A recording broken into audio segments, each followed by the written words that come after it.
by Shankar Singh।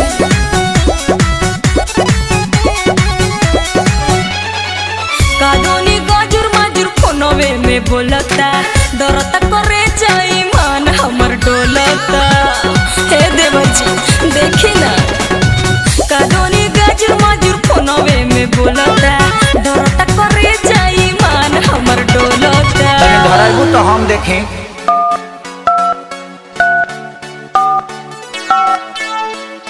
बिना ताम ते धर से भरी नत नितली भैंस दुही त सेंटाइडर लदाते दुही बिना दाबी लदाते धर से भरी मत नितनी थोथुन मत न तो उठा ले दाई जब भी धराई तब लागे दादा हो सब पीटोल में धइले बा।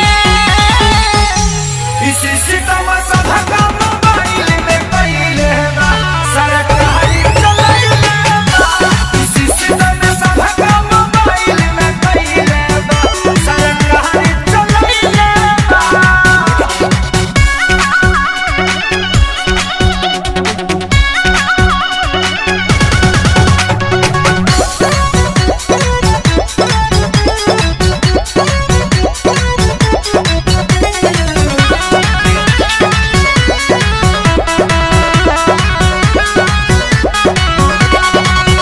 कोइले बताई त नदिया के बेटा हमके मरद से मिले न देता।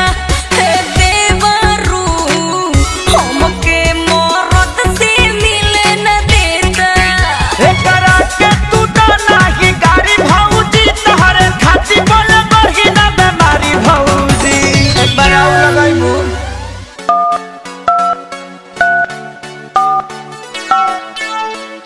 कोविड-19 से बचे के लिए आहा सब घरे में रहू सरकार का निर्देश का पालन करो दिन में भर दिन साबुन सरफ से हाथ धो गरम गरम पानी पियो और हाथ में सैनिटाइजर लगाओ। सटे न देता के होके लगे सबके जहु आइले बा। इसी सितम सब काम मोबाइल में कइले बा सरकारी चलाइले बा। इसी सितम सब काम मोबाइल में कइले बा सरकारी चलाइले बा।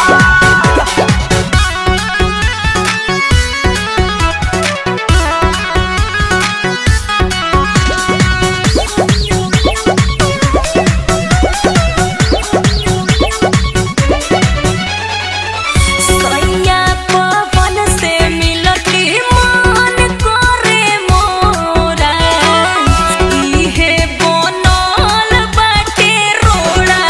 ए देवर जी इहे बनल बाटे रोड़ा। कहतानी जनरेशन कर थोड़ा भौजी भैया आ जाई है धाली हमरा भौजी। लास्ट एक बार आउ लगाओ तो। উড়ি বাবা কোভিড-19 থাকে বাঁচা জনে নিজে বাড়ির থাকুন না হলে গন্ডগোল হয়ে যাবে নিজেকে সাফ রাখুন এইখানে বিনা কামকে না আসবো নাই তো পুলিশ ধাসবো থথুন মত না তো উঠালে দেয়। एही से लागे कनक सरिया तो बज गइले बा। इसी सितम सब